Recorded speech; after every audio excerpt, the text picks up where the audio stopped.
If you're a Lucio player and you can identify with this, and you're trying to stop a Winston and a D.Va dive, well, that's quite difficult because those are two tanks with like 500 health plus. You're just both diving at you, and you're a poor Lucio. You can only boop so much, you know?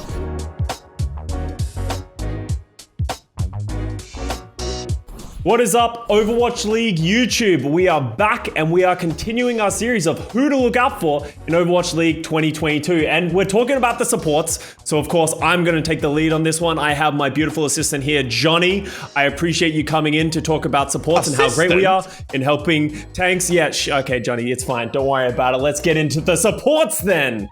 We're going to start with someone that we all know. He's had 2 championships under his name, had a shaky 2021 season though. Violet, an absolute force to be reckoned with on the flex support, but we saw a lot of things from him last year. Johnny, can he get back to his previous form? Can he get back to MVP caliber in 2022? Oh, that's $1 million question, Custa. Because who knows really what Violet has in store for us this upcoming season. Last year, of course, he played a little bit of Cassidy, replacing his damaged players. He played a little bit of Lucio in the main support role. Yeah. He played some flex support as well. He's lining up alongside Finn, who is, of course, an amazing support talent coming up from Contenders, who is a former teammate of Kilo and Proper, who they are also playing with in the damage role. But with no main support on this roster, Custa, is there a possibility that we see Violet flex over to the Lucio and, you know, maybe some Brigitte this season as well? Oh, I please just bring back Moth. Okay, realistically though, it's like Violet can play it. He's a very talented player. We understand that he has that flexibility. If he is going to be expected to play Lucio in the 5v5 format, if Lucio ends up becoming prominent in the meta, they're going to need one of them to pick it up, Violet or Finn. So Violet has a little bit of experience in the league with it. It wasn't great, but if he puts the time in and the effort, he can play it to that level. So I'm fingers crossed, hoping that he will play it to that and he will finally be able to sort of like actually have a good Lucio that doesn't make me sort of like, you know, a ground Lucio, sort of me Lucio. You don't want that kind of stuff. But let's move on to a team that has a very well-rounded support lineup. And we're going to look at the Atlanta Reign, who have picked up 2 new rookie support lines. We got Ultraviolet, who's just way better than Violet because he has Ultra at the start of his name. And we have OG, 2 great players from American Tornado, really coming in as sort of like one of the most highlighted backlines of the season coming into 2022, Johnny. Yeah, I'm really excited to see more from Ultraviolet and OG. Of course, these are 2 very exciting Contenders prospects going into this season. They've had a ton of success in Contenders, and they fit right in with the Atlanta Reign. If there was one team you wanted these 2 guys to go to, it was the Atlanta Reign, and here they are. So they have to replace Masa, and they have to replace Iris, which was a very steady, very good backline. Could play most of it. We saw Iris mostly on the Baptiste. But when it comes to Ultraviolet and OG, I think they'll do a really good job. I think they'll, you know, walk in comfortably into this situation. OG, who is a very good Lucio player primarily, but Ultraviolet as well, who's a bit of a playmaker. And I think that is what I'm looking forward to the most this season. You had Iris last year, who can play the Baptiste. He can get, you know, 2k, 3k on that Baptiste, which is hard to do. Well, Ultraviolet, he slots right in. He has an amazing Ana. He can throw those crucial sleep darts and land those very nice biotic grenades as well that just turn fights around. They just win you fights because you use them at the perfect time.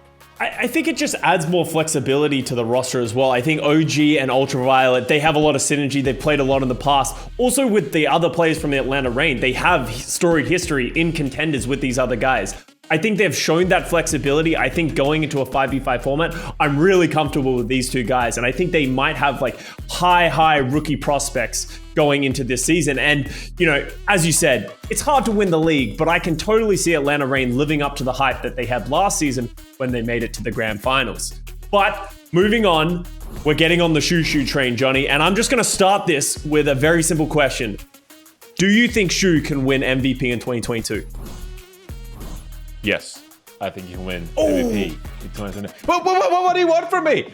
You set me up like that, and then you want me to say no? You want me to shut him down? I kind of wanted you to say no and then see where you would go from it. Why is he going to win MVP? Because he's obviously a very, very good player. He is a very, very good player, Shu. And I mean, he was an MVP nominee last year even. And we saw him primarily towards the end of the season, how he can clutch out for his team on that Baptiste. He had 2 historical moments on Havana where he won, clutched up against the San Francisco Shock in the Countdown Cup, elimination match. I think it was like the playing match for the tournament itself. Yeah. And also, he did the same against the Chengdu Hunters in the Countdown Cup finals that won the LA Gladiators, the Countdown Cup, the first trophy in franchise history. So this is a very fantastic, mechanically skilled flex support player. It seems like we're living in a damage roll kind of world here, Custa, which neither of us really appreciate that much.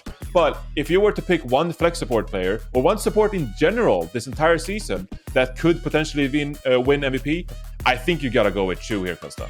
Yeah, I think his flexibility on top of that is what I really like. He's shown the ability to play the Baptiste, obviously, in the most recent season, the Ana, the Zenyatta, and he's just, as Doa would put it, bloodthirsty. He likes to play that aggressive style, and I think that leans into the way that the LA Gladiators have historically played.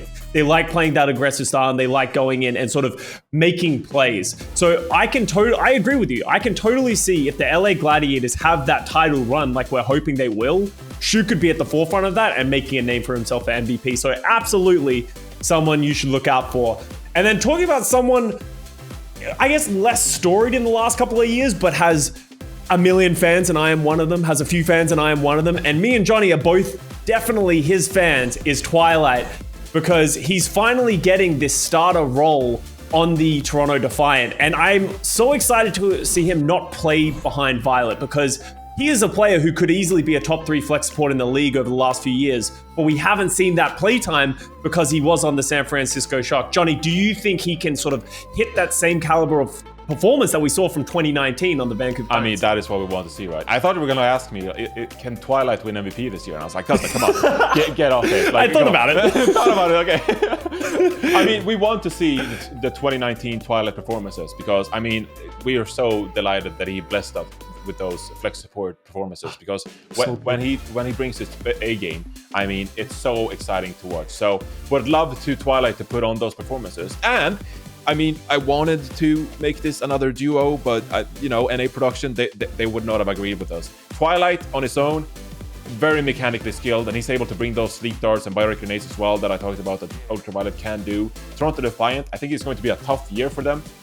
You have so much talent around the league these days. There are so many teams in the North American region that are looking to be competitive. They are looking to qualify for some of these stages.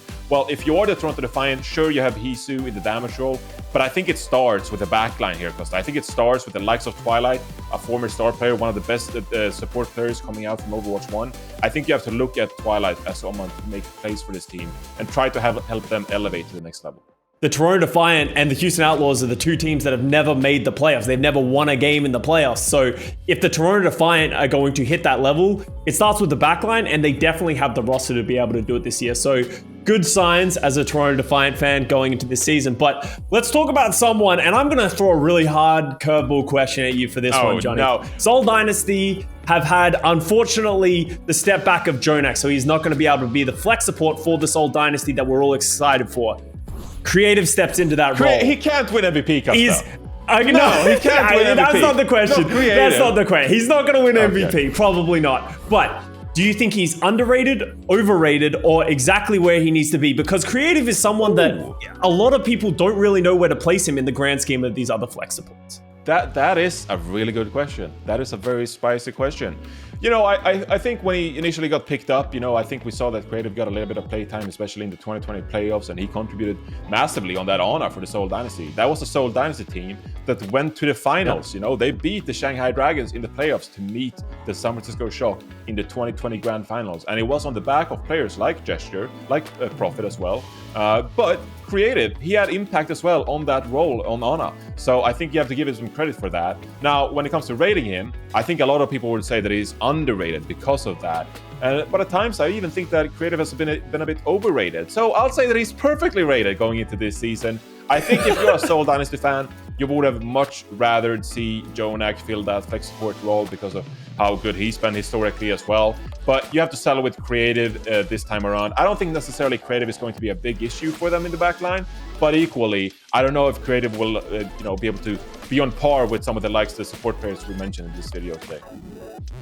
Yeah, I agree. I think serviceable is the word that I'm going to use. It sounds disrespectful. Yeah, it sounds disrespectful. It sounds disrespectful, but let me defend it. Serviceable, the league is improving at such a rapid rate. Serviceable at this point is very, very good. I don't think Creative is going to be that player that leads Seoul Dynasty to a championship, but I also think he is never going to be that weak link on your roster. And that's what I'm excited for, especially when you have a player like Jonak step away at last minute. Having Creative be that backup is very, very good for them. So I'm excited to see what he can do, and I hope he proves my serviceable claim wrong. I'm looking forward to seeing more main support players in the league. It's unfortunate we couldn't get to more of those main support players in this video, but I mentioned Chorong for the Toronto Defiant. I think Chio of the Dallas Fuel. These are some of the main support players that I'm looking out for as well that deserve to be mentioned, because I do think it's a very exciting role going into Overwatch 2.